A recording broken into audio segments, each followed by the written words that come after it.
where the news comes first. You're watching News Channel 2, live at 5 News Hour. Tonight at 5, no empty tables. As thousands of local people wonder if November SNAP benefits will come, New York State is sending help. We'll tell you which 2 local organizations will benefit. Also tonight, inside job, $1 million heist. Police believe a former Avis rental car employee helped steal up to 47 rental cars at the Syracuse airport, and now they're asking for your help finding the suspect. And hearing granted, a notorious local killer will be headed back to court. Now, the news with Jason Pallas. The New York Supreme Court Appellate Division 3rd Judicial Department has reversed a previous decision and ordered a hearing regarding Gordon M. Mauer Jr.'s motion to vacate his murder conviction. It is your top story tonight.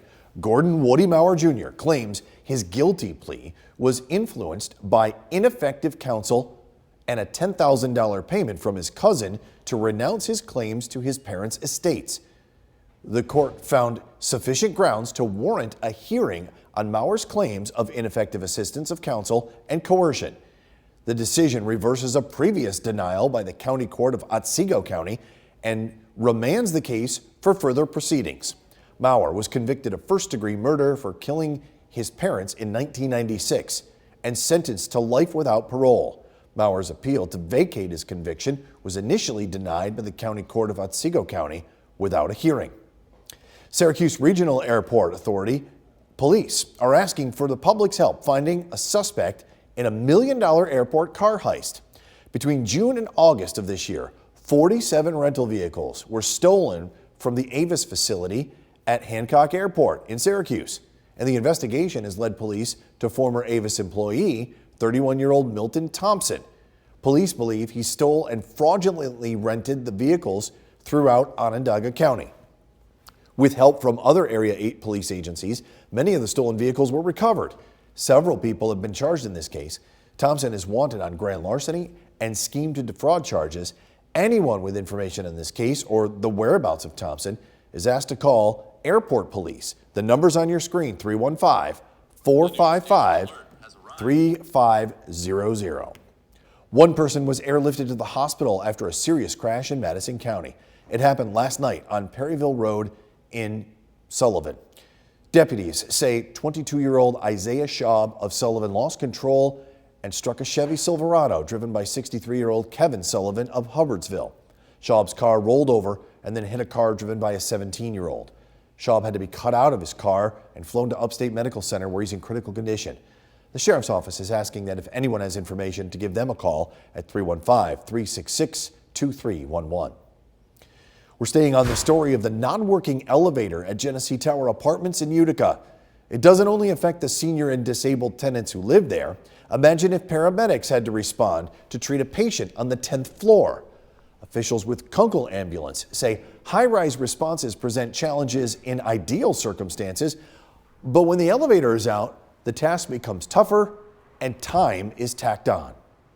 It's a little bit more challenging carrying the equipment up the stairs. We can't carry our stretcher up the stairs, so we have to carry our equipment up, figure out what's going on with the patient, and then we have to get what we call a stair chair to go up to where the patient is, and they come down the stairs of the apartment complex. It's challenging even in the best of circumstances. Millennia Housing has not returned our multiple calls and emails inquiring about when the elevator at Genesee Towers might be fixed. Time now for a first look at the forecast tonight with Chief Meteorologist Bill Curtis. Spotty showers moving through. I heard you got the weather alert. I did. Yeah, I forgot. But that happens. We're tracking some pretty cool showers here as we head into the, hold on, I gotta change one thing here. All right, we're tracking a few scattered showers here in central New York. This is a live look at the Yorkville Battery Storm Tracker 2 Doppler radar. High school football, it looks like we're gonna have a few showers around this evening. Temperatures will be in the 40s. This puts an end to an undefeated streak. We've had dry weather on just about every Friday night since the beginning of the season, but I think there'll be at least a couple of showers around this evening, but it shouldn't be a big deal. 47 degrees, cloudy skies. We are tracking lake effect rain that comes to an end tonight. We could see a few snowflakes in the higher terrain north of the Mohawk Valley tomorrow morning. Just putting that out there, it's not a big deal, but Again, for those of you that see it, you're going to be alarmed anyway because, you know, snow in October. Sunshine returns Sunday. We're tracking a lovely weekend. Temperatures in the 40s this evening, cloudy, scattered showers. A nice weekend ahead. Sunshine early next week. I've got to look at the forecast coming up. Jason, back to you. Bill, thank you. Decision 2025. Early voting for the general election begins tomorrow. It'll run through November 2nd. In Oneida County, early voting will be held at MVCC's Alumni Center, New Hartford's Town Hall, South Rome Senior Center, and the Whitestown Town Hall. In Herkimer County, early voting at Holy Family Parish Gym on East John Street in Little Falls. Change. Then in Otsego County, early voting will be held at the Brenner Building at Neowa Park in Oneonta and the Meadows Complex in Cooperstown. You can head to our website, WKTV.com, and click on the Decision 2025 tab to find hours and a sample ballot for this year's election. President Trump ending trade talks with Canada after a province in the country ran an ad featuring former President Reagan denouncing tariffs.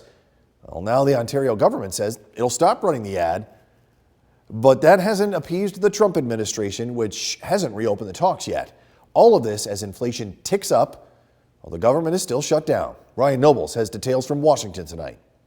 Ratcheting up the war of words with Canada, President Trump ended trade talks with one of the country's largest trading partners using his favorite communications tool, social media.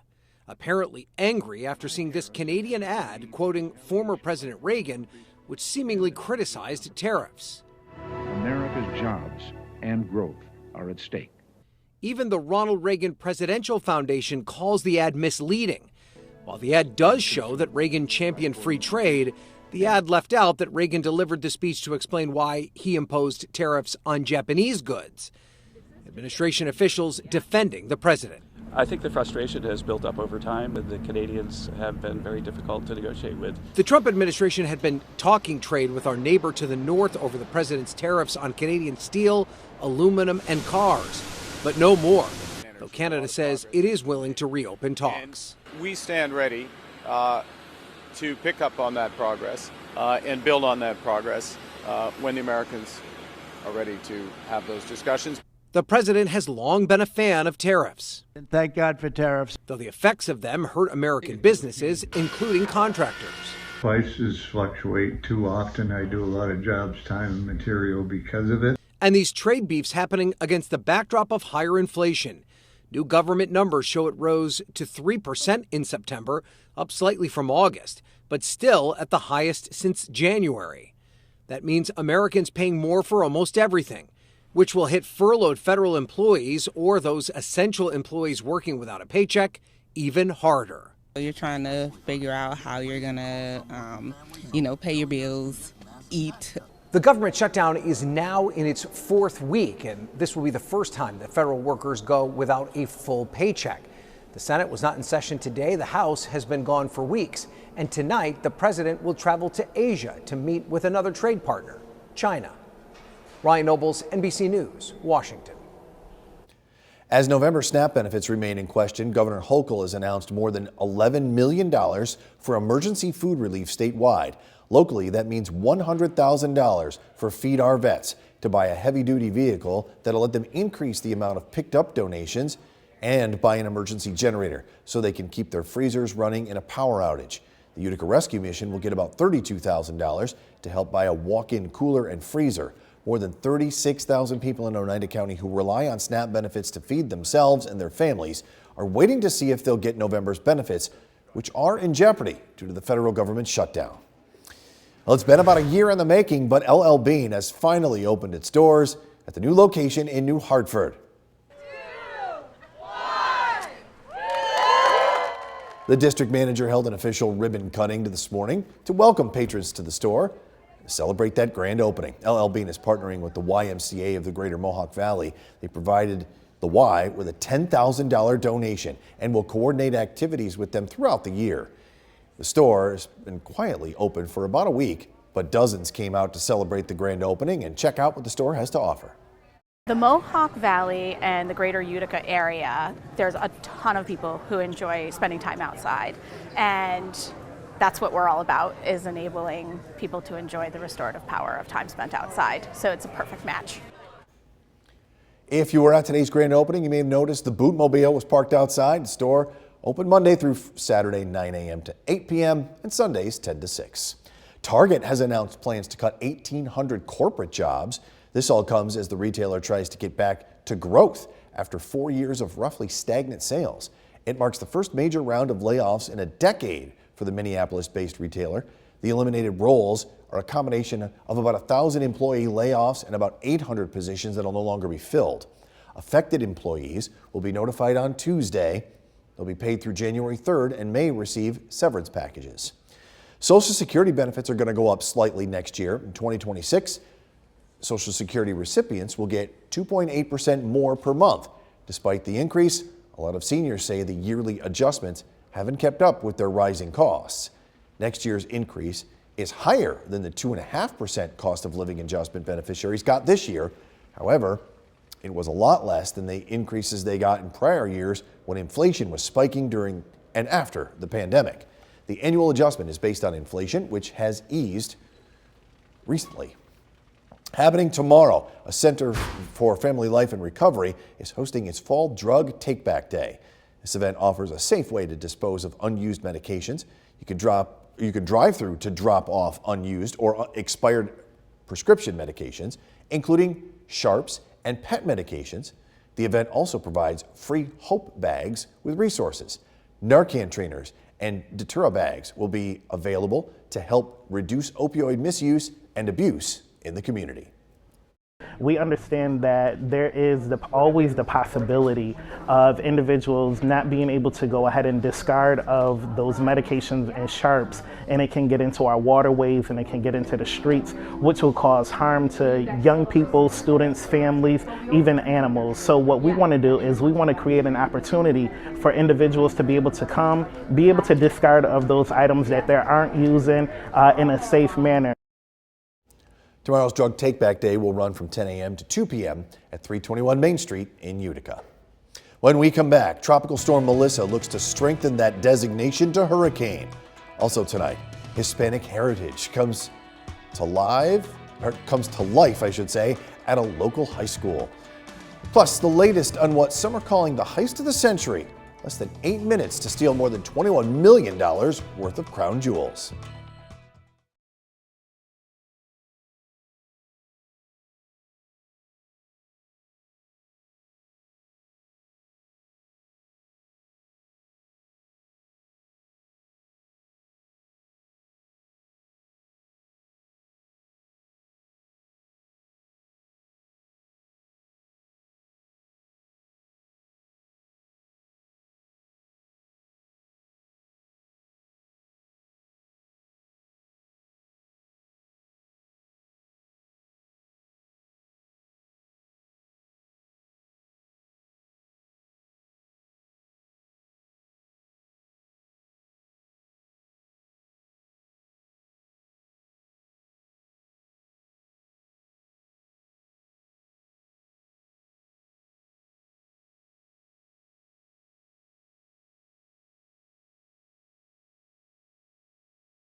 The WKTV Tower Cam is brought to you by the Central Association for the Blind and Visually Impaired.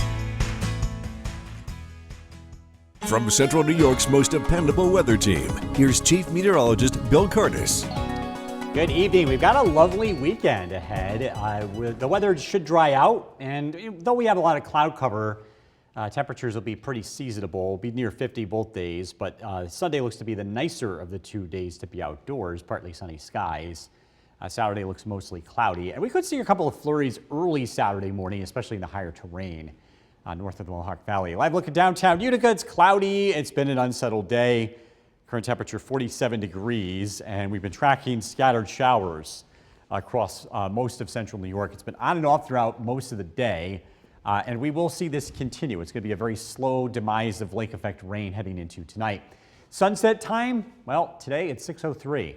A week from now, 5:53, and then we change the clocks 2 weeks from this weekend.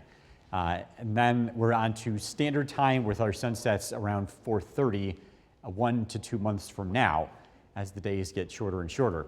Foliage report. This is the last one we'll do this season because we are now considered past peak for most of central New York, with the exception being some of the lowest elevations heading out towards Syracuse and Albany. Radar and satellite image, scattered showers. Low pressure to the north continues to drive our weather, and it's bringing that cool breeze and lake effect rain showers. Notice that it's becoming more scattered in nature heading into tonight. And again, this is just going to have a very slow demise.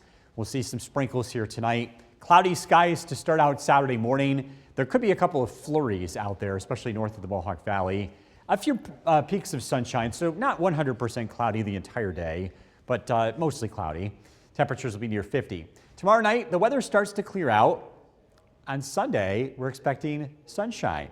We'll call it partly sunny skies. Temperatures start out in the 30s and will climb into the upper 40s to near 50 heading into Sunday afternoon. Soon to be Hurricane Melissa. Right now it's a tropical storm, but this is expected to become a major hurricane, and it impacts Jamaica the most. This could actually be a historic storm just based on the trajectory, how slow it's moving, and the intensity that it's expected to get to before it makes landfall. Again, it's projected to be a Category 4 storm. Cloudy tonight, low of 36. Tomorrow, mostly cloudy. Temperatures near 50. Storm Tracker 2 7-day forecast. Making strides against breast cancer on Sunday. Looks chilly in the morning, but we're looking at sunshine. High of 50 in the afternoon. Monday and Tuesday, partly sunny. Temperatures in the low 50s. Scattered showers return Wednesday, Thursday, and Friday with highs in the mid 50s. Got a nice stretch of weather there, though. We can get some sunshine, dry out, and then couple of dry days. Get some more rain again, like Yeah. we need. All right, thank you, Bill. At least 3 people have been killed in Haiti as Tropical Storm Melissa causes devastating flooding in the Caribbean. And meteorologists warn the storm could become a serious Category 4 hurricane. Reporter George Solis has the latest from Kingston, Jamaica, which could see major flooding as well. Officials here in Jamaica, particularly the Kingston area, bracing for a marathon, not a sprint. The uncertainty of Melissa certainly raising a lot of concerns. Officials here are concerned about those residents who may be stubborn or choose not to evacuate should that time come. The island right now under a tropical storm warning and a hurricane watch. Still, we've been talking to locals here, many saying they are taking the necessary precautions, going to the store, getting their supplies, their water, their food, anything that they might need to weather this storm over the next several hours. Because again, officials know that this could bring some life-threatening rain and catastrophic flooding. On that note, this island's been hit with days of rain, so the ground is already saturated as it is, really bringing some of those concerns to the forefront when you're talking about inches and inches of rain that could fall here over the next several days, really increasing that likelihood of landslide. Elsewhere in the Caribbean, this storm, Melissa, is already being blamed for at least 3 deaths in Haiti and some infrastructure challenges in the Dominican Republic, with some of the images of flooding down power lines there. Officials here fully expect the power to go out there over the course of the weekend and into next week as Melissa begins to move whichever way that it really does, whether it swings around Jamaica or whether there's a direct impact. But again, officials just urging everyone to brace for this storm, to take every necessary precaution, and to not leave anything to chance. Back to you. Loud water there. Still ahead, tricks, treats, and track shoes. We'll have a preview of this weekend's Boolermaker. And oh, you're aching back. How to protect your spine as you age.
This live look of downtown Cooperstown is brought to you by the Leatherstocking Credit Union.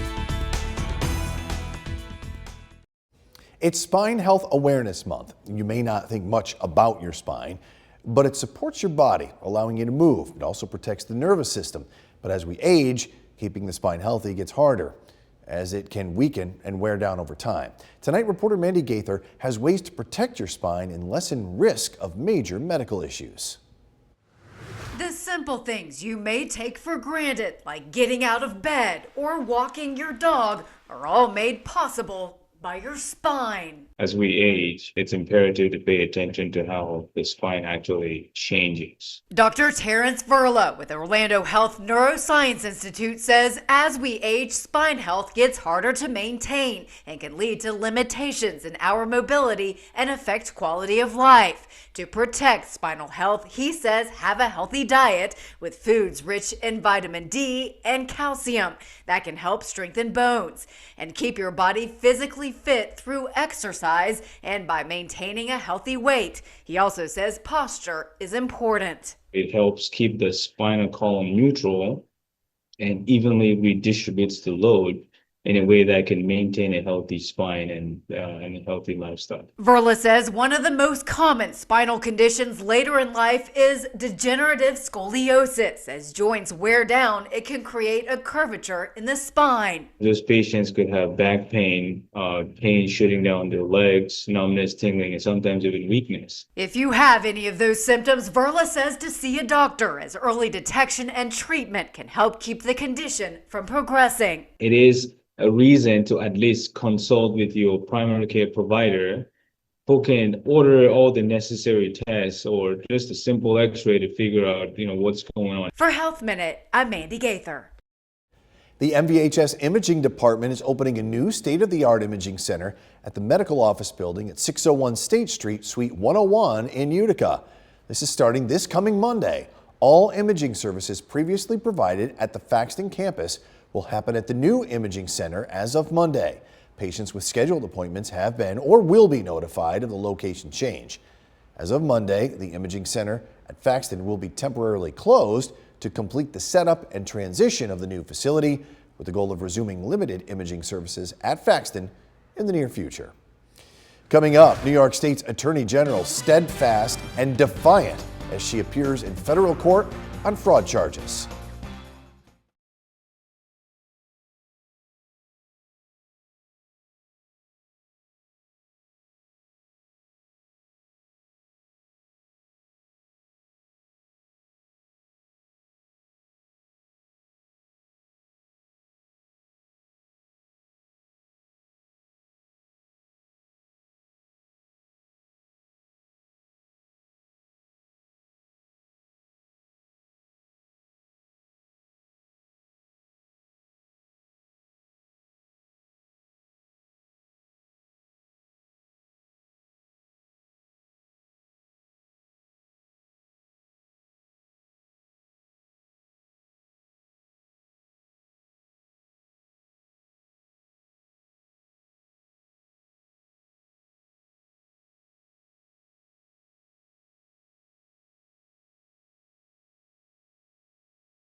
Oneonta weather camera, brought to you by Curtis Lumber, now open in New Hartford.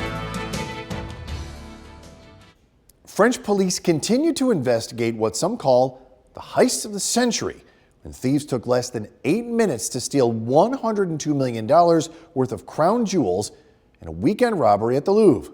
Reporter Raf Sanchez reports from Paris. Detectives continue to scour DNA evidence recovered from here at the Louvre, but at this point, at least based on what they are saying publicly, it does not look like they have made any major breakthrough. And so the gang pulled off what many people are describing as the heist of the century, stealing $102 million worth of France's crown jewels on Sunday, are still very much on the run, and there are mounting questions about the security lapses here at the world's busiest museum. We spoke to the French lawmaker who is leading the parliamentary investigation into this heist. He says it's clear that there was underinvestment in security cameras and that there should have been a clearer police contingency plan to respond to a crisis like this. He worries that at this point, these precious items may have already been chopped up, the thieves looking to sell them on as individual stones. Now, experts tell us that it's very possible this gang is prepared to sit on these treasures potentially for years until the heat passes, and so this is likely a sophisticated operation prepared to play the long game. Raf Sanchez, NBC News, Paris. When we come back, local students learn by bringing the lesson to life and setting it to music. Plus, we head to Whitesboro, where we take a look at a junior standout on the football team for this week's Athlete of the Week. Stay with us.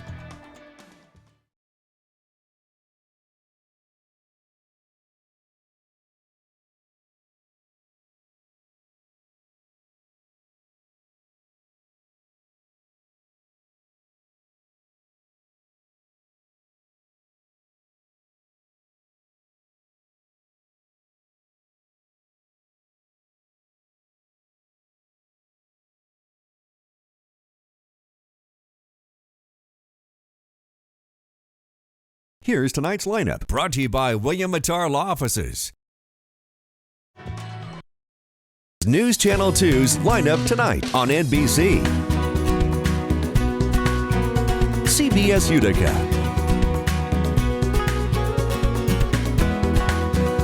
MeTV Utica. And KTV Plus.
Recapping your top stories, the New York Supreme Court Appellate Division 3rd Judicial Department has ordered a hearing regarding Gordon Woody Mauer Jr.'s motion to vacate his murder conviction. Now, Mauer claims his guilty plea was influenced by ineffective counsel and a $10,000 payment from his cousin to renounce his claims to his parents' estates. The court found sufficient grounds to warrant a hearing, on Mauer's claims of ineffective assistance of counsel and coercion. Not having a functioning elevator isn't only hard on many senior and disabled tenants in Genesee Tower apartments in Utica, but it could also challenge first responders who would have to carry heavy, life-saving equipment up and down several flights of stairs along with a patient. And it could also add to the amount of time it takes to get to the hospital. Millennia Housing has not returned our calls or emails asking when the elevator might be fixed. Good evening once again. Friday night means it's time for Sports Express. But before we jump into any games around the area tonight, it's time to see who this week's Athlete of the Week is. News Channel 2's Thomas Tellerino in studio with more. Thank you, Jason. It is now time to unveil our Athlete of the Week. This week takes us to Whitesboro football, where a junior has been a standout for the team in multiple positions on the field. But he's also grown into a leader of the Big Blue squad as well. Our Athlete of the Week is Connor McDonald. Connor McDonald has been a focal point in the Whitesboro offense this season. McDonald is not only a wide receiver, but also a running back for Big Blue. In 7 games, the junior playmaker has 1,563 all-purpose yards and 22 total touchdowns. McDonald said his time on the team last season has helped him grow into the player he is today. It kind of gave me more confidence, I feel, having that great year with, and also the leadership that I built, learning from guys like Memphis and some of those other guys who were on the team last year. It was a really good experience for me. Head coach Curtis Schmidt has also seen the development in his game, but also highlighted the leader he has grown into on and off the field. Yeah, I think he's really took on a leadership role this year. Obviously, he's talented on both sides of the ball and does a lot of things for us. But he's a rare captain as a junior. The kids look up to him. When he speaks, they listen. So, the biggest difference from last year to this year is he's really taken on that leadership role. His playmaking ability makes him a special player on the field, whether he's in the backfield or lining up out wide. Getting him the ball is a feeling of reliability for this Big Blue offense. He's really something special because he really can do it all. And if we want to put him out at receiver and throw him the ball 10 times a game, we can. And if we have to hunker down and put him in the backfield and hand it to him 25 times a game, that's what we'll do. So when you got a player that can do all of that, it really benefits your team. McDonald had a later start to football and was originally a soccer player, but his dad, who played college football at Alfred, got him into football. It was my dad, really, because he really got me into football.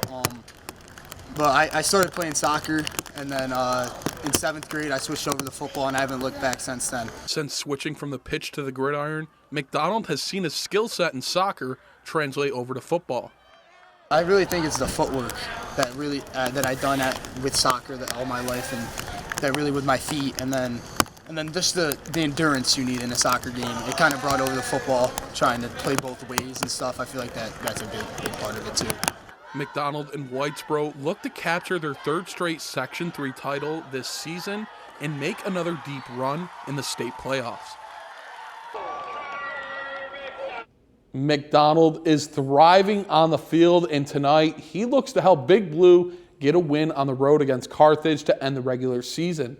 Tune into Sports Express to see if Whitesboro wins their 7th in a row. Tonight at 6, I'll have a preview of the rest of the games you can look out for on Sports Express. Reporting in studio, Thomas Tellerino. Jason, back to you. Thomas, thank you. Let's get over to Chief Meteorologist Bill Curtis with another look at the forecast. So we had some showers today, along with a few breaks of sunshine, and led to a beautiful rainbow, at least a piece of this rainbow. This is at Lewis County, taken by Crystal. A nice sharp color there. And we are continuing to see a few sprinkles out there this evening. This is a live look at the Yorkville Battery Storm Tracker 2 Doppler radar. It is chilly out there. Temperatures in the 40s this evening. We'll be near 50 tomorrow and Sunday, and then it starts to warm up, but there's not much variation in temperature. We're in the low 50s, which is very typical for this time of the year. If you're taking the dog out for a walk this evening, temperatures will be in the 40s, so it is going to be a little chilly. Also keep the umbrella handy, a few sprinkles around. Tonight's featured dog, Tucker from Westmoreland. If you want to be part of this, head to Skycast WKTV on Facebook. This is brought to you by Nissan. Jason, back to you. Bill, thank you. New York Attorney General Letitia James, a longtime political foe of President Trump, who previously sued him for making misleading statements to banks, was arraigned today in federal court on bank fraud charges. Reporter Gary Grumhock has more from Norfolk, Virginia. Hey, good day. New York State Attorney General Letitia James pleading not guilty to the 2 charges brought against her, that is bank fraud and misleading statements to a financial institution, all related back to a mortgage she took out in 2020 for a home that's about 10 minutes away from here that she called a second home. The government is saying it was actually a rental property, and that would have been 2 different mortgage rates. They're saying she was defrauding the government by about $18 NBC News did an analysis that equals out to about $50 a month over the lifetime of the loan. There was also some discussion during today's hearing about some motions that James's team plans to file, including calling it a selective and vindictive prosecution because of the relationship that Letitia James has had with President Donald Trump, and also trying to get the U.S. Attorney here in the Eastern District of Virginia taken off the case, saying she was unlawfully appointed to the position. Trial is set for January 26th. The court expects it to take about 5 days, and the government expects to put 8 to 10 witnesses on the stand. Back to you. Hispanic heritage came to life at Notre Dame High School today.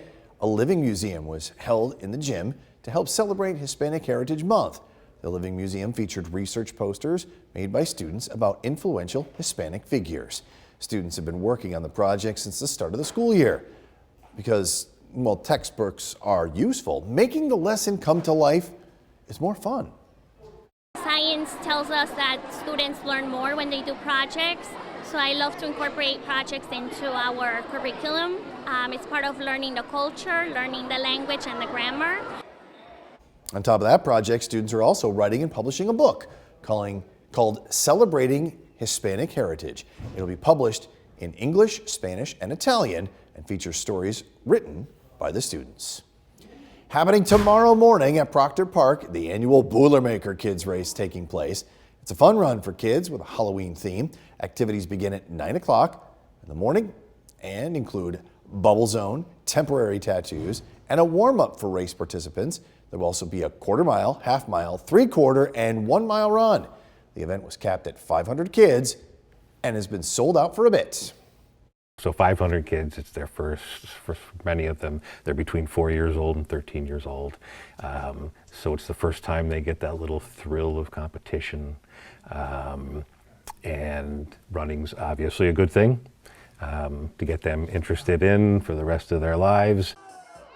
Trick or Treat Street will follow the races, with each participant receiving a goodie bag, a t-shirt, and a medal. Costumes are encouraged, but safely for the event.